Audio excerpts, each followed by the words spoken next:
Hallelujah, praise the Lord. आप सभी को जय मसीह की। कैसे हैं आप सब? मैं आशा करती हूँ आप सब भले चंगे और प्रभु में आनंदित होंगे। प्रभु का धन्यवाद करते हैं कि प्रभु हमें सबको संभाले और इस संध्या बेला में हमें प्रवेश कराया। इस संगति को प्रभु ने हमें दिया, प्रभु का धन्यवाद करते हैं। प्रियो, जैसे कि हम हर एक रोज़ सुबह और शाम परमेश्वर के वचनों से सीखते हैं और परमेश्वर का वचन के द्वारा हम आशीषित होते हैं। हाँ प्रियो, परमेश्वर का वचन हमारे जीवन में होना बहुत ज़रूरी है, अति आवश्यक है, क्योंकि परमेश्वर के वचन के बिना हम अधूरे हैं। जब हमारे जीवन में परमेश्वर का वचन होता है तो हम हमारे आगे वो एक दीपक की तरह होता है जो हमें मार्ग दिखाता है। हालेलुया। हम परमेश्वर के वचन के द्वारा हम जान पाते हैं कि परमेश्वर हमसे क्या कहते हैं।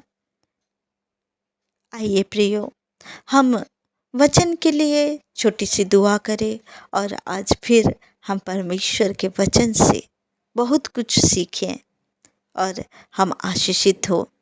हालेलुया। धन्यवाद पिता परमेश्वर, आपका धन्यवाद करती हूँ राजा।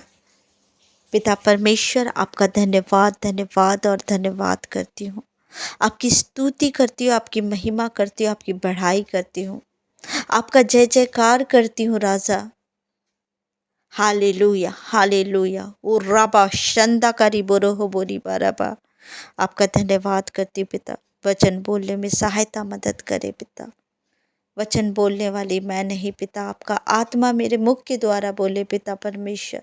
मेरे खुदावन जितने भी भाई बहन प्रभु इस वचन को सुने प्रभु, उनके जीवन में प्रभु 100 गुना फल लेके आए पिता परमेश्वर। मैं आपका धन्यवाद धन्यवाद और धन्यवाद करती हूँ और इस छोटी सी दुआ को उद्धार करता मुक्तिदाता यीशु मसीह नासरी के नाम से मांग लेती हूँ। सुनिए और दया से ग्रहण करिए। आमीन आमीन आमीन। प्रियो, आज हम सीखेंगे वचनों के द्वारा कि परमेश्वर की आज्ञाओं को जब हम नहीं मानते हैं तो हमारे जीवन में क्या होता है। प्रियो, मैं आज आपको यह बताना चाहती हूँ कि हमें परमेश्वर के वचन को जानना और मानना, उनके आज्ञाओं में चलना हमारे जीवन में कितना ज़रूरी है। जब हम जानते हैं कि सुलेमान राजा के विषय में आप सभी कोई जानते हैं और सुलेमान राजा को प्रभु ने इतना बुद्धि दिया था कि उनके इतना बुद्धि किसी का नहीं है। परमेश्वर ने उन्हें बुद्धि का वरदान दिया था और उस बुद्धि के द्वारा वो अपने राज्य को चलाया और अपने बुद्धि के द्वारा परमेश्वर से आशीषों को लिया। लेकिन वो एक जगह में परमेश्वर के उस वरदान को, उस आशीषों को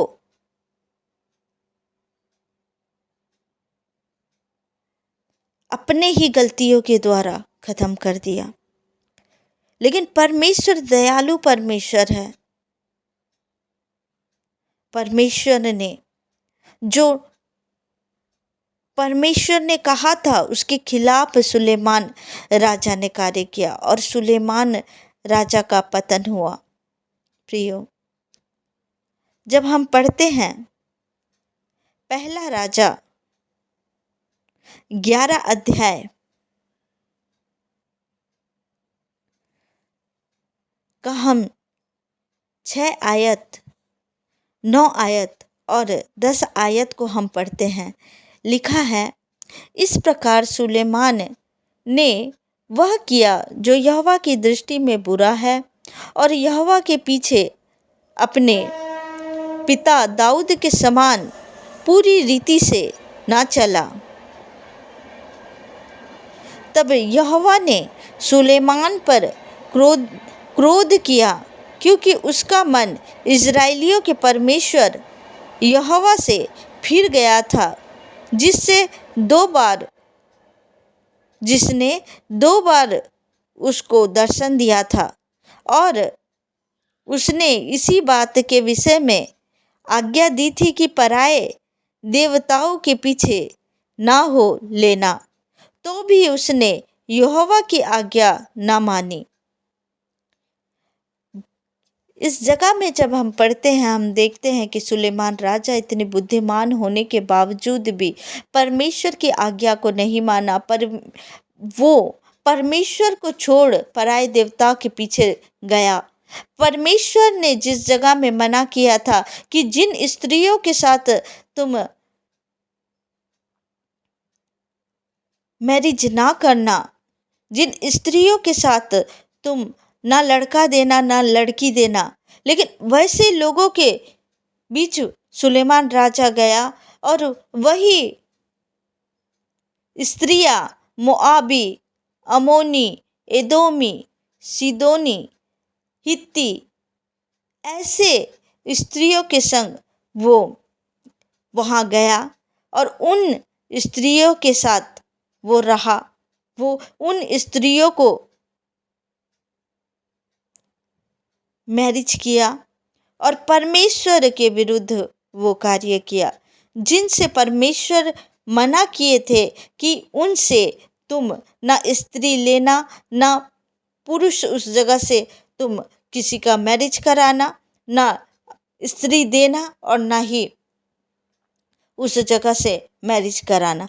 लेकिन सुलेमान राजा वही कार्य को किया और उस स्त्रियों के द्वारा उनकी देवताओं के लिए उसने स्थान भी तैयार किया और उन देवताओं के पीछे वो भी जाना शुरू किया। परमेश्वर की आज्ञा को वो नहीं माना और वही कार्य किया जो परमेश्वर ने मना किया था। आज प्रियो, कई ऐसे भाई बहन हैं जो परमेश्वर के वचनों को जानते हैं, परमेश्वर के आज्ञाओं को जानते हैं, लेकिन वो क्या करते हैं, वो अगर उनके मैरिज लेट हो रही है या फिर उन्हें मैरिज के लिए रिश्ता नहीं आ रहा है, तो वो अन्य जातियों में विवाह कर लेते हैं और अन्य जातियों में विवाह करने के बाद वो उन देवताओं के पीछे जाते हैं और वही प्रभाव उनके जीवन में पड़ता है। जबकि परमेश्वर ने कहा है कि ऐसे लोगों के साथ हमारी मैरिज नहीं होना है, लेकिन परमेश्वर के विरुद्ध कार्य करते हैं। वो अपनी बुद्धि को लेते हैं, अपनी बुद्धि का इस्तेमाल करते हैं, वो परमेश्वर के ऊपर विश्वास नहीं करते हैं, वो परमेश्वर के आज्ञाओं को तोड़ते हैं। और बाद में क्या होता है, जिस तरह से सुलेमान राजा के साथ हुआ कि उनका सुलेमान राजा का शत्रु उसके ऊपर प्रभाव डालना शुरू किया। प्रियो, जब आप परमेश्वर के वचनों को तोड़ते हैं, जब परमेश्वर की आज्ञाओं को नहीं मानते हैं, आपके जीवन में शत्रु कार्य करेंगे, आपके जीवन में वो दुष्ट आत्माएं कार्य करेंगे जो आप जिनके से रिश्ता करते हैं, आप वो दुष्ट आत्माएं आपके जीवन में कार्य करेंगे परमेश्वर के वचन को जब आप नहीं मानेंगे। कई लोग हैं जो परमेश्वर के विरुद्ध कार्य करते हैं और अपने पसंद से मैरिज करेंगे, लड़के या लड़की अपने पसंद से लव मैरिज करेंगे और दुष्ट का शिकार होंगे।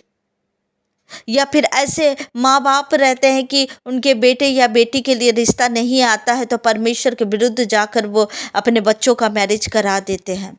लेकिन ये गलत है। आप परमेश्वर के ऊपर विश्वास करें। परमेश्वर अपने समय में वो आशीषों को आपके बच्चों के जीवन में देंगे। या अपनी मर्जी से आप मैरिज कर लेते हैं, अपने पसंद से मैरिज कर लेते हैं। आप कहते हैं कि नहीं, एक आत्मा बचेगा, वो आ जाएगा और उसका मन बदल जाएगा। लेकिन प्रिय, उनके जीवन में जो श्राप रहता है, जो बंधन रहता है, जो उनके देवी देवता के द्वारा जो दुष्ट का प्रभाव रहता है उनके जीवन में कार्य करता है। आप जब परमेश्वर के वचन में लिखा हुआ है ये कार्यों को ना करे तो ना करे। सुलेमान राजा इतना बुद्धिमान होने के बावजूद ये कार्य किया और परमेश्वर की आज्ञा को नहीं मानने के कारण उसके जीवन में वो श्राप, वो शत्रु उसके ऊपर दबाव बना दिए और शत्रु उसके जीवन में कार्य किए।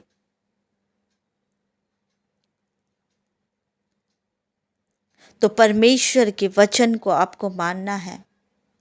परमेश्वर सबसे पहले परमेश्वर की आज्ञा है, उसके बाद आपके जीवन का हर एक कार्य है। जहाँ परमेश्वर आपको मना करते हैं उस कार्य को आप ना करें। आप अपने जीवन में परमेश्वर को पहला स्थान दे प्रियो। जब हम देखते हैं 11 अध्याय का 14 आयत को जब हम पढ़ते हैं, तब यहोवा ने एदोमी हदद को, जो एदोमी राजवंश का था, सुलेमान का शत्रु बना दिया। क्योंकि जब दाऊद एदोम में था और योआब सेनापति मारे हुए को मिट्टी देने गया,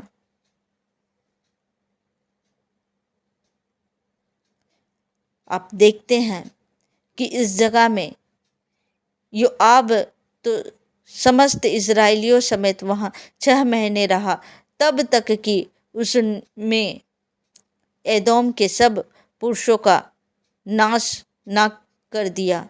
तब तक हदद को, हालेलुया, आप वचनों के द्वारा पढ़ सकते हैं। आप इस आयतों को आप पढ़ सकते हैं किस तरह से सुलेमान राजा परमेश्वर के वचनों को नहीं माना और उसके शत्रु बने। प्रियो, जब हम परमेश्वर के वचन को नहीं मानते हैं तो हमारे जीवन में दुष्ट कार्य करना शुरू करता है। जब आप सुलेमान का पतन को आप देख सकते हैं, किस तरह से सुलेमान का पतन होता है। पहला राजा 11 अध्याय को आप पढ़ सकते हैं और आप देख सकते हैं। Hallelujah, hallelujah. इस वचन के द्वारा प्रभु आप सबको आशीष दे। प्रियो, परमेश्वर के आज्ञा के विरुद्ध कार्य ना करें। जहाँ परमेश्वर आपको मना कर रहे हैं उस जगह में आप पीछे हट जाएं। हालेलुया। इस वचन के द्वारा प्रभु आप सबको ब्लेस करे। आइए प्रियो, हम रात्रि बेला के लिए प्रार्थना करें। हालेलुया। धन्यवाद प्यारे पिता परमेश्वर, इस वचन के लिए प्रभु आपका धन्यवाद करते हैं खुदावन। पिता परमेश्वर, प्रभु जी आपके बच्चों को प्रभु आशीष दे। पिता परमेश्वर, मेरे खुदावन पिता परमेश्वर, आपका धन्यवाद, धन्यवाद और धन्यवाद करती पिता, प्यारे पिता परमेश्वर, प्रभु जी मेरे खुदावन पिता परमेश्वर, प्रभु जी ब्लेस करे प्रभु आपके बच्चों को प्रभु, और मेरे खुदा बुद्धि दे, ज्ञान दे, समझ दे कि प्रभु जी आपके वचन के खिलाफ ये कार्य ना करने पाए। पिता परमेश्वर, रात्रि बेला के लिए मैं दुआ करती हूँ प्रभु, जितने भी भाई बहन हैं प्रभु आपके लहू से ढाकती और स्वर्गदूतों की बाड़े लगाती। पिता रात्रि बेला में इन्हें संभाले, बचाए। पिता परमेश्वर, नए दिन को प्रभु इनके जीवन में जोड़े। पिता परमेश्वर, आपका धन्यवाद करती प्रभु, और इस छोटी सी दुआ को उद्धारकर्ता मुक्तिदाता यीशु मसीह नासरी के नाम से मांग लेती हूँ। सुनिए और दया से ग्रहण करिए। आमीन, आमीन, आमीन। आप सबको जय मसीह की। प्रभु आप सबको ब्लेस करे। God bless you, all of you.